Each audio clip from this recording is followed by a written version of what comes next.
Let's talk about episode 2 of Why the Hell Are You Here, Teacher?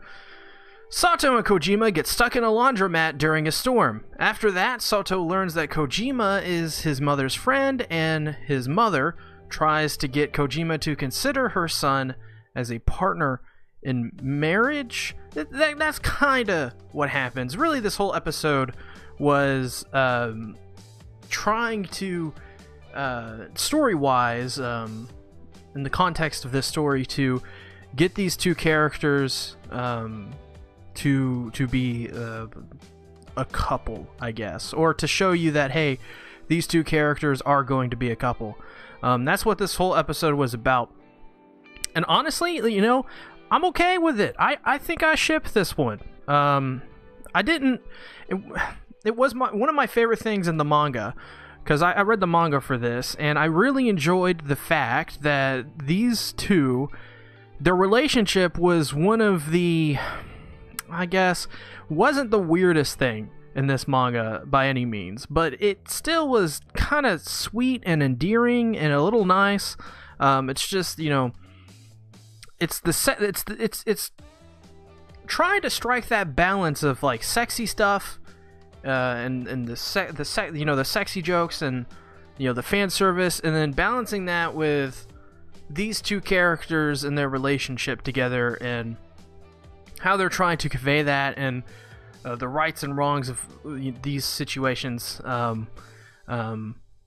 think for the most part, so far they're doing it the same. Well, they're doing it the same way they did in the manga. This is the 1-to-1 adaptation of the manga, and I think they're doing rather fine with it, to be honest. There's going to be a lot of discussion around this. There probably isn't, because this anime is a trash anime, but I'm going to make that discussion because I like having discussions like this. How are they going to get around the fact that Sato is a 17-year-old and Kojima is in her early 20s? While that isn't like an amazing, like in terms of just like an age gap, that isn't, you know, a huge thing, but when he's 17 and she's in her 20s, that is a huge thing.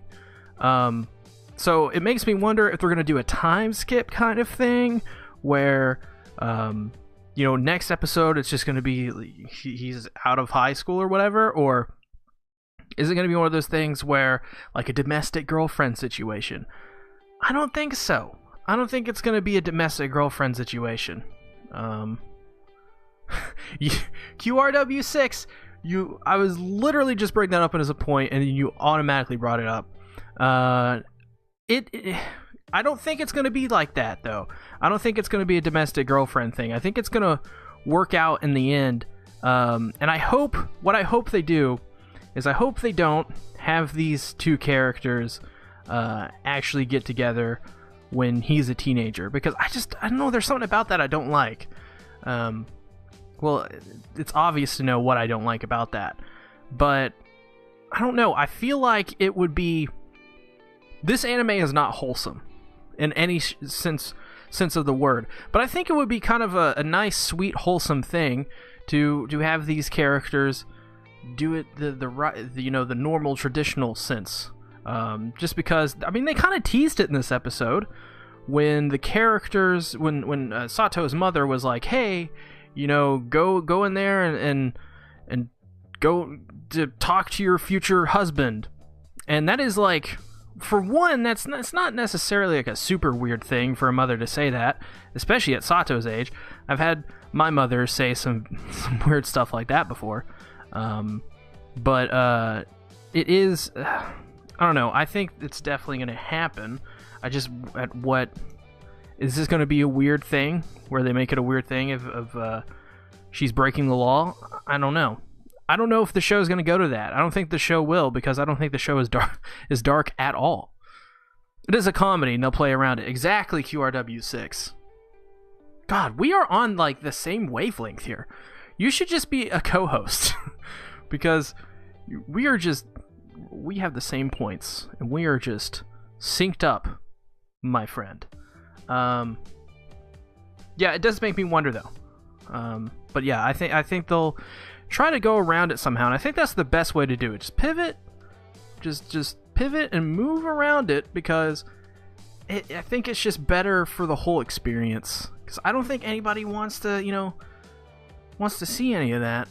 honestly. I think it's okay if these two characters, you know, obviously get into these weird situations, because they are, quite honestly, situations that would just not happen in the real world.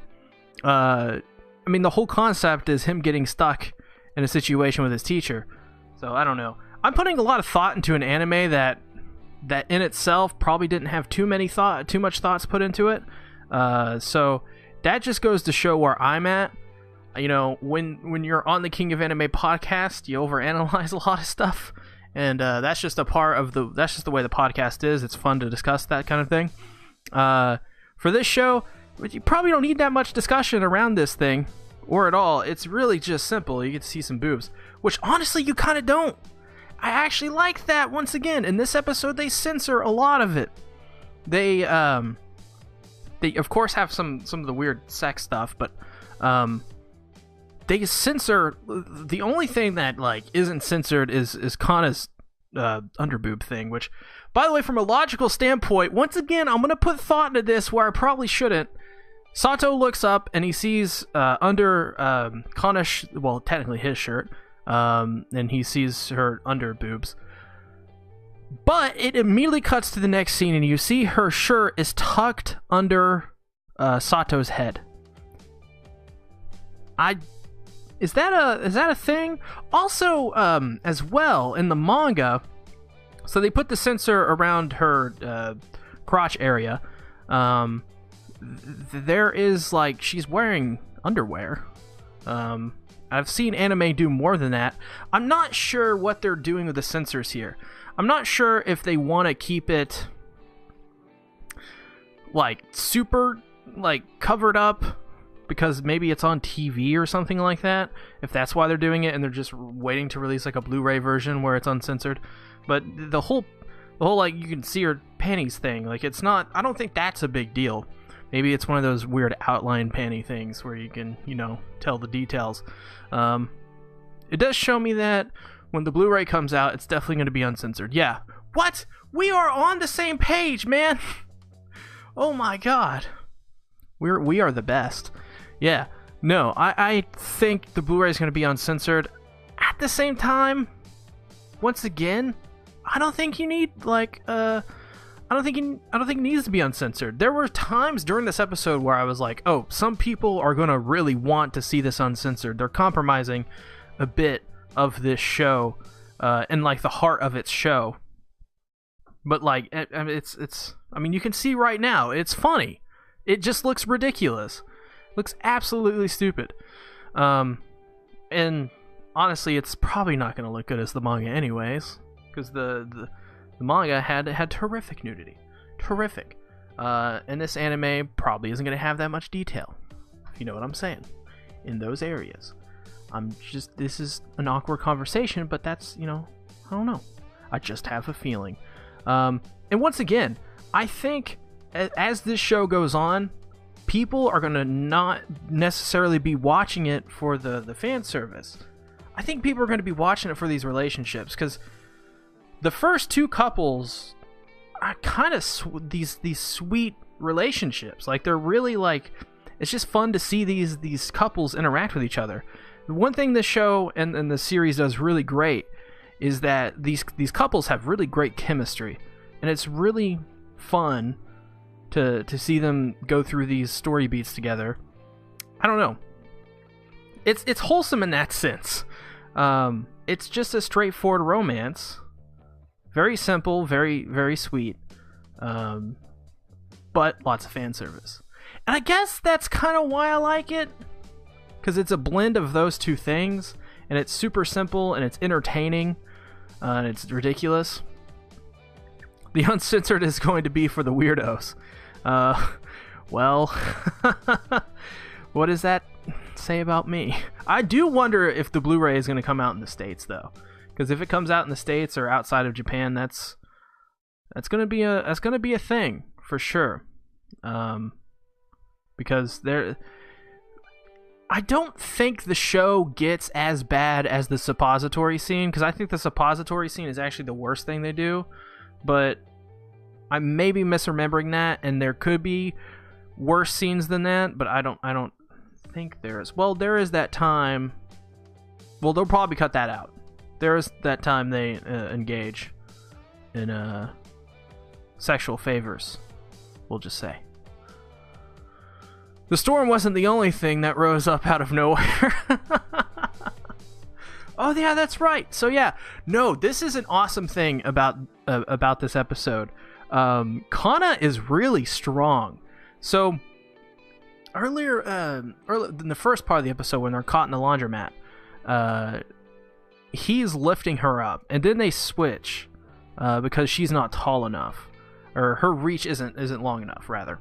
And so Kana's like, "I'll do it," and she just lifts him up almost effortlessly, and I thought that was actually kind of cool. She's really strong, and he of course, the storm rose up from out of nowhere and was poking Kana in the back of the head, and she got angry. And as you're seeing on the screen now, there's the other instance where Kana fed the child, so to speak. Fanservice does provide the comedy, and it is the punchline of the acts. Yeah, I could see it. Especially, well, as you can see, the fact that she's suckling my breast means that she sees me as a maternal figure. That whole scene was ridiculous. And I thought it was rather adorable that Kojima was always correcting herself, like, "No, I'm not talking about you, Sato, when I mean partner." Even though that's obvious. The show's not bad. It's really not. It's not bad. It ain't the best, but I'm really enjoying it so far. That's. I mean, I came out with a video today on my main channel with first impressions of it. That video is not serious. Don't take that video seriously. That was just a video that, I don't know, I just went out of control with and had fun writing. The video was longer. There's a lot more cringier jokes in there. But I had it, so it's short, since I cut a lot of them out. Oh, and at the end of the episode, after Sato's mother is like, "Go in there with your future husband," or whatever, she walks in, and Sato is talking to the child, like, "Hey, get to bed. I made the bed. Come on." And it looks like Sato is talking to Kojima, and she gets really angry. I thought that was a nice way to end the episode, because they didn't do a ton of misunderstandings, which I appreciated. Because I think I'm going to drop Ao-chan Can't Study, because it's not, I don't like the way it's adapted. I don't think it works in an anime only space. I think this works in an anime adaptation, like a 1-to-1 anime adaptation. I just hit the mic. I apologize. I just probably destroyed your ears. This works better in a 15-minute format as a 1-to-1 adaptation that I think Ao-chan does. I think Ao-chan doesn't work as well because it's really dependent on that manga format, whereas Why the Hell Are You Here, Teacher? It's more of like scenarios that play out, and because of that, the viewer can easily grasp that, yeah, these are just like a bunch of scenarios strung together. It's not like a real story. It's almost episodic in that sense, and I really enjoy that. It works much better than Ao-chan, which is just, it's like, it's paced wrongly, and it's written in a weird way to where the transitions between each, they're not scenarios, but like each chapter doesn't feel as satisfying as it does in the manga. I guess it's very jarring when it makes those cuts in Ao-chan, and a lot in this anime and Ao-chan are getting a lot of comparisons because they air back to back, and they come out on the same streaming site, of course, High Dive. And I think Crunchyroll does air this and Ao-chan, but it's a 1-week delay. So if you're watching on Crunchyroll, you're only going to get episode 2 when people in High Dive get episode 3, episode 1 when they get episode 2, vice versa. But yeah, I don't know. That's kind of it for what I have to talk about in this episode. I put way too much effort into talking a lot about this, but I enjoy it. I just enjoy this anime for the worst, well, actually maybe the best possible reasons, but it is an anime. What is up, Eddie Eddington? How are you doing? Also, yes, ladies. There's a lot of ladies in this anime. I don't know about the couples, that the other two couples. I know about, of course, Kana and Sato. I don't know. I can't remember. It's what is her name? I can go back in my notes here and figure it out. It was the girl with the long hair that bumped into Sato. Yes, I write things on paper. What is her name? Mitsukaze. Mitsukaze and Sato's friend, the tall guy, are gonna be another couple as well. I know about them.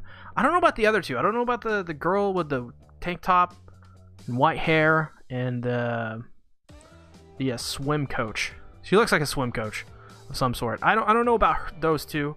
I don't know who they're gonna, what their whole thing is gonna be. I hope it isn't a weird double love triangle thing. That would just turn me off in the show completely. Ha ha words. If you enjoyed this stream/video, you can support me in a variety of places by checking the descriptions of this video.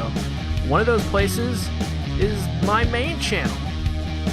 If you haven't already subscribed there, you probably should. So, thanks everybody for watching. I'll see you later. Bye-bye!